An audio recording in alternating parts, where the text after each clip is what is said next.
வணக்கம். இன்று தேய்பிறை அஷ்டமி. காலபைரவர் வழிபாடு மிகவும் நல்லது. இழந்த செல்வங்களை மீண்டு பெறவும், தொழிலில் வளர்ச்சி காணவும், குடும்பத்தில் மகிழ்ச்சி நிலவவும், செல்வ செழிப்போடு வாழவும் தேய்பிறை அஷ்டமி அன்று பைரவர் வழிபாடு செய்ய வேண்டும். தற்போதைய காலகட்டத்தில் நமக்கு செல்வ வளங்களை வழங்குவதற்கும், நம்மை நல்ல விதமாக வழிகாட்டி வாழ வைப்பதற்கும் பைரவர் வழிபாடு மிகவும் முக்கியமானது. ஆகவே தேய்பிறை அஷ்டமியில் இவரை வணங்குவது மிகவும் சிறந்தது.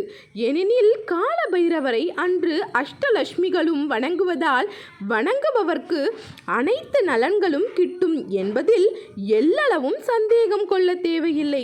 நாம் ஏன் தேய்பிறை அஷ்டமியில் பைரவரை வணங்க வேண்டும் என்றால், அஷ்டலட்சுமிகளும் அஷ்டமி அன்றுதான் பைரவரை வணங்கி தங்களுக்கு தேவையான சக்தியை பெற்று மக்களுக்கும் மற்ற எல்லா நாட்களும் செல்வங்களை வழங்கி வருகின்றனர் என்பது ஆன்றோர்கள் மற்றும் சித்தர்களின் நம்பிக்கை.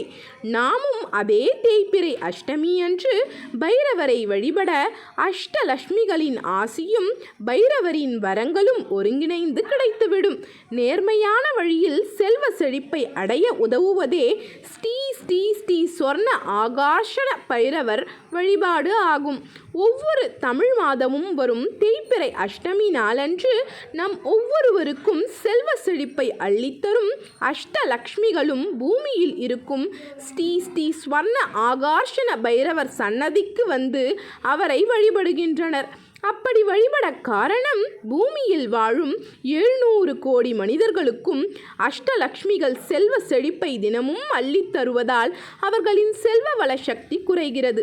அந்த செல்வ வள சக்தியை அதிகமாக பெறுவதற்கு ஸ்ரீ ஸ்ரீ ஸ்வர்ண ஆகர்ஷண பைரவரை வழிபட வருகின்றனர். அதே தேய்பிறை அஷ்டமி நாளில் வரும் ராகு காலத்தில் நாமும் ஸ்ரீ ஸ்வர்ண ஆகர்ஷண பைரவரை வழிபட்டால் செல்வத்தின் பிரபஞ்ச அதிபதியை வழிபட்ட புண்ணியமும் கிடைக்கும். அதனால் நமது 7 ஜென்மங்கள் மற்றும் 7 தலைமுறை முன்னோர்களில் பாவ வினைகளை தீர துவங்கும்.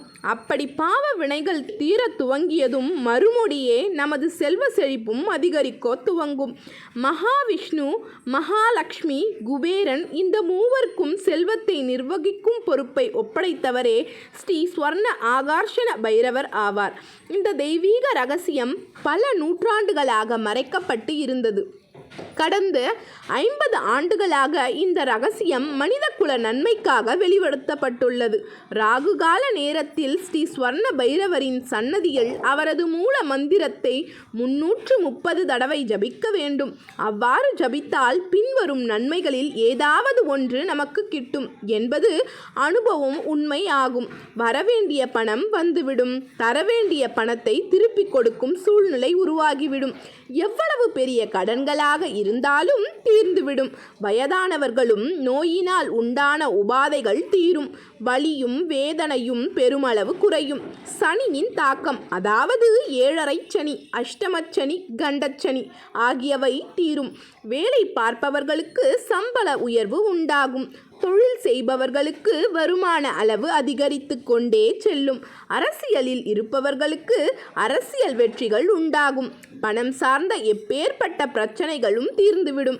நமது கடுமையான கர்ம வினைகள் தீர துவங்கும். தேய்பிறை அஷ்டமி திருநாள் பைரவரை வழிபடுவதற்கு உகந்த தினம். குழந்தை இல்லாமல் வருந்தும் தம்பதியர் தொடர்ந்து 6 தேய்பிறை அஷ்டமி திருநாட்களில் செவ்வரளி மலர்கள் மற்றும் வில்வத்தால் பைரவரை அர்ச்சித்து நெய் தீபம் ஏற்றி வழிபட விரைவில் குழந்தை பாக்கியம் கிடைக்கும் என்பர். அதேபோல் தேய்பிறை அஷ்டமி நாட்களில் பைரவ ஹோமம் செய்வதுடன் பைரவருக்கு அபிஷேகிக்கப்படும் கலச தீர்த்தத்தை பருகுவதால் தீராத பிணிகளும் தீரும் என்பர். அருகில் உள்ள சிவாலயத்திற்கு சென்று அங்கு அருள்பாலிக்கும் பைரவ மூர்த்திக்கு வெள்ளை வஸ்திரம் சாத்தி தயிர் அன்னம், தேன் மற்றும் தேங்காய் சமர்ப்பித்து வழிபடுவதால் பில்லி, சூனியம் போன்ற தீவினைகள் நீங்கும். பகைவர்களும் நண்பர்களாவார்கள். வீட்டிலேயே நேரம் கிடைக்கும் பொழுது பைரவ சகஸ்வர நாமத்தை பாராயணம் செய்வதாலும் மிகுந்த பலன் உண்டாகும். பைரவ அவதாரத்தை பற்றி பார்ப்போமா?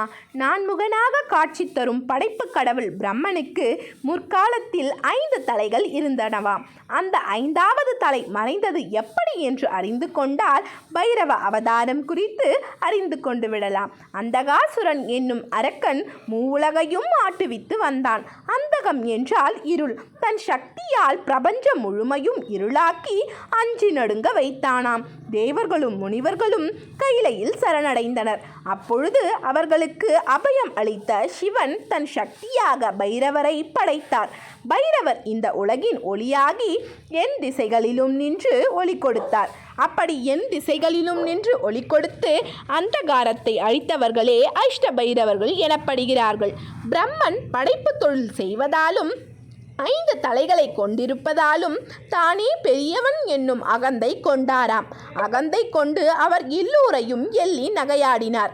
அப்பொழுது பிரம்மனின் ஆணவத்தை அழிக்கும்படி சிவனடியார்கள் வேண்டிக் கொள்ள சிவன் தன் ரூபமான பைரவரை தோற்றுவித்தார். விஸ்வரூபம் கொண்ட பைரவர் தன் விரல் நகத்தினால் பிரம்மாவின் தலை ஒன்றினை கொய்தார். அகந்தை நீக்கி ஐயனும் பைரவரை வணங்கி தன் பிழை பொறுக்குமாறு வேண்டினார். இருளையும் அகந்தையும் அழிப்பவர் பைரவர். அதலால் இவற்றால் துன்பப்படுபவர்கள் பைரவ வழிபாடு செய்ய அவை அனைத்தும் சூரியனை கண்ட பனி போல மறையுமாம். பைரவ மூர்த்தியை நாம் ஏன் வழிபட வேண்டும்? துன்பம் ஒரு வெள்ளம் போல சூழ்ந்து கொண்டு தப்ப வழியின்றி தவிப்பவர்கள் பற்றி கொள்ள உகந்த வழிபாடு பைரவர் வழிபாடு. பைரவர் காவல் தெய்வம் போன்றவர். கூப்பிட்ட குரலுக்கு ஓடி வந்து காப்பவர். இவர் நவ கிரகங்களில் சனியின் குருவாக கருதப்படுபவர். குருவை வணங்கினால் சீடன் மகிழ்வார் என்பது இயல்பு. பைரவரை வழிபடுவதன் மூலம் சனியினை குளிர்வித்து அவர் பார்வையால் ஏற்படும் கெடு பலன்களை நற்பலன்களாக மாற்றிவிட முடியும். அசூர சக்திகளை அழிப்பதற்காகவே அவதரித்த பைரவரை வேண்டிக் கொள்ள பக்தர்களை தாக்கும் தீய சக்திகளையும் அவர் அழித்து காப்பவர்.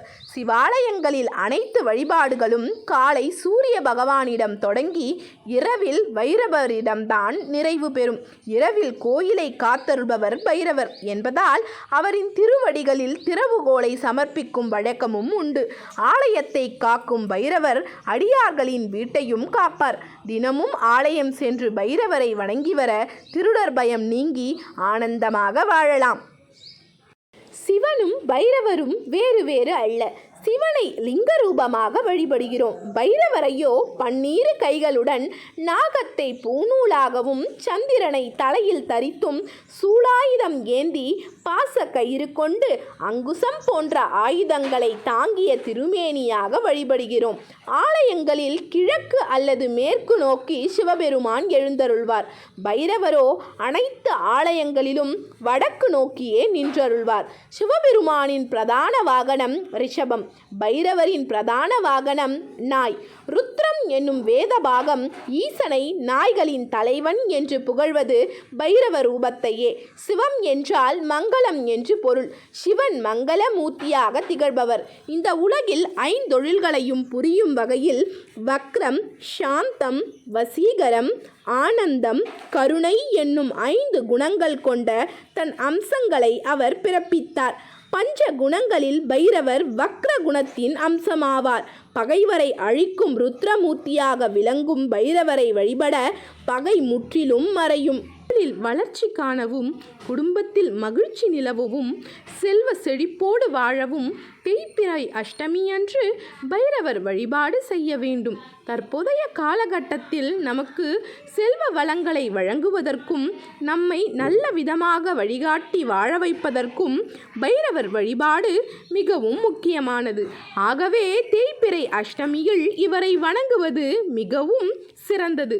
ஏனெனில் கால பைரவரை அன்று அஷ்டலட்சுமிகளும் வணங்குவதால் வணங்குபவர்க்கு அனைத்து நலன்களும் கிட்டும் என்பதில் எல்லளவும் சந்தேகம் கொள்ள தேவையில்லை. நாம் ஏன் தேய்பிறை அஷ்டமியில் பைரவரை வணங்க வேண்டும் என்றால் அஷ்டலட்சுமிகளும் அஷ்டமி அன்றுதான் பைரவரை வணங்கி தங்களுக்கு தேவையான சக்தியை பெற்று மக்களுக்கும் மற்ற எல்லா நாட்களும் செல்வங்களை வழங்கி வருகின்றனர் என்பது ஆன்றோர்கள் மற்றும் சித்தர்களின் நம்பிக்கை. நாமும் அதே தேய்பிறை அஷ்டமி அன்று பைரவரை வழிபட அஷ்டலட்சுமிகளின் ஆசியும் பைரவரின் வரங்களும் ஒருங்கிணைந்து கிடைத்துவிடும்.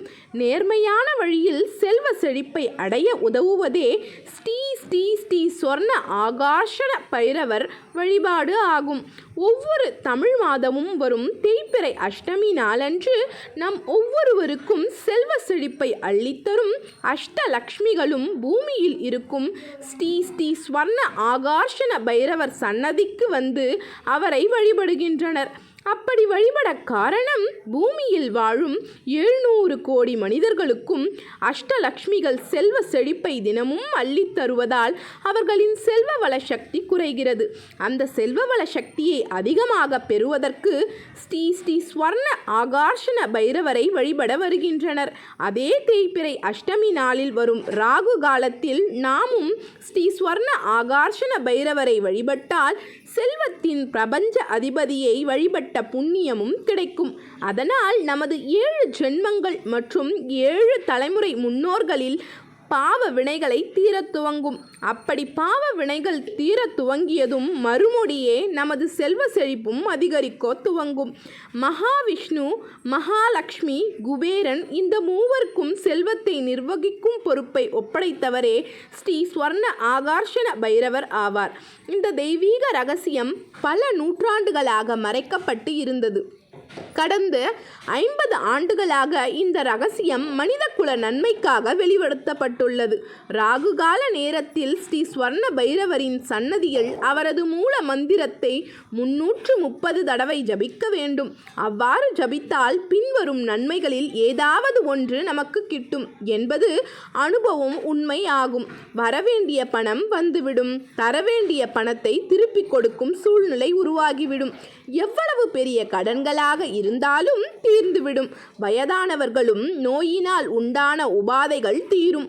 வலியும் வேதனையும் பெருமளவு குறையும். சனியின் தாக்கம், அதாவது 7.5 சனி, அஷ்டமச்சனி, கண்டச்சனி ஆகியவை தீரும். வேலை பார்ப்பவர்களுக்கு சம்பள உயர்வு உண்டாகும். தொழில் செய்பவர்களுக்கு வருமான அளவு அதிகரித்து கொண்டே செல்லும். அரசியலில் இருப்பவர்களுக்கு அரசியல் வெற்றிகள் உண்டாகும். பணம் சார்ந்த எப்பேற்பட்ட பிரச்சனைகளும் தீர்ந்துவிடும்.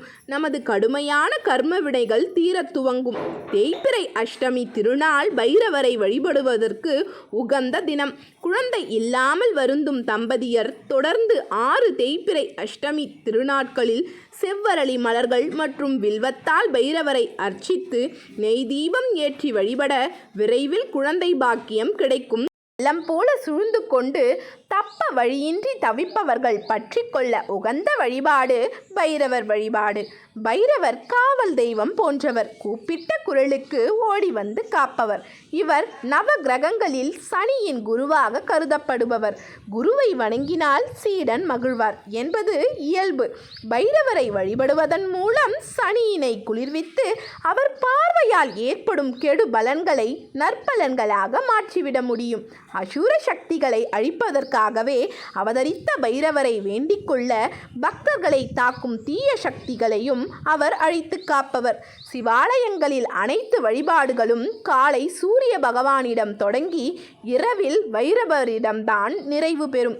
இரவில் கோயிலை காத்தருள்பவர் பைரவர் என்பதால் அவரின் திருவடிகளில் திறவுகோலை சமர்ப்பிக்கும் வழக்கமும் உண்டு. ஆலயத்தை காக்கும் பைரவர் அடியார்களின் வீட்டையும் காப்பார். தினமும் ஆலயம் சென்று பைரவரை வணங்கி வர திருடர் பயம் நீங்கி ஆனந்தமாக வாழலாம்.